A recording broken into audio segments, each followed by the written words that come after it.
በአረብ ሀገር ለምትገኙ ብርቱ እህቶቼ ለአእምሮ ጤናችሁና ለጥንካሬያችሁ 5 ወርቃማ ምክሮች።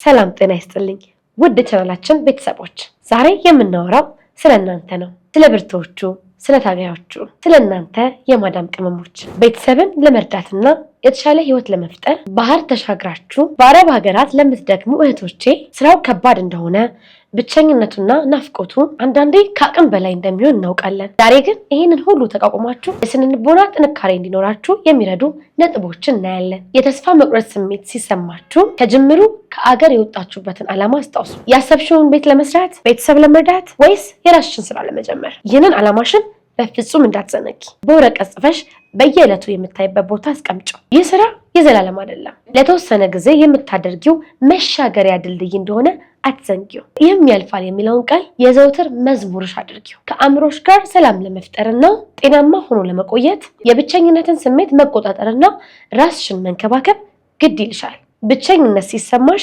ከቤተሰብ ጋር በቪዲዮ ደውለሽ ተጫወቺ።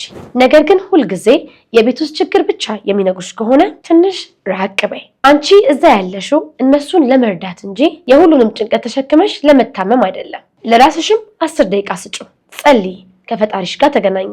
የፈለግሽውን መዝሙር ወይንም ሙዚቃ ስሚ። ከፈለግሽም ዝም ብለሽ ተንፈሺ። አእምሮሽ እረፍት ያስፈልገዋልና። አሰሪዎችሽ ቢቆጡሽ ወይም መጥፎ ቃል ቢናገሩሽ ጥፋቱ ያንቺ ማንነት ላይ ሳይሆን የነሱ ባህሪ ላይ መሆኑን ተረጂ። ስድባቸውን እንደ ማንነትሽ አትቀበዩ። እኔ ጎበዝ ሰራተኛ ነኝ፣ ይህ የነሱ ችግር ነው ብለሽ ራስሽን አሳምኚው። በተሻለ መጠን በፈገግታና በታማኝነት ስራሽን ስሪ። ነገር ግን ጤናሽ ሲታወክ ወይንም ከአቅም በላይ ሲሆን በግልጽ የመናገር ልምድ ይኑርሽ። የምትሰሪው ስራ ፍሬያማ እንዲሆን እነዚህን 2 ነገሮች አድርጊ። አንደኛ፣ ለራስሽ ኑሪ። የምታገኘውን ገንዘብ በሙሉ ለቤተሰብ ብቻ አትላኪ።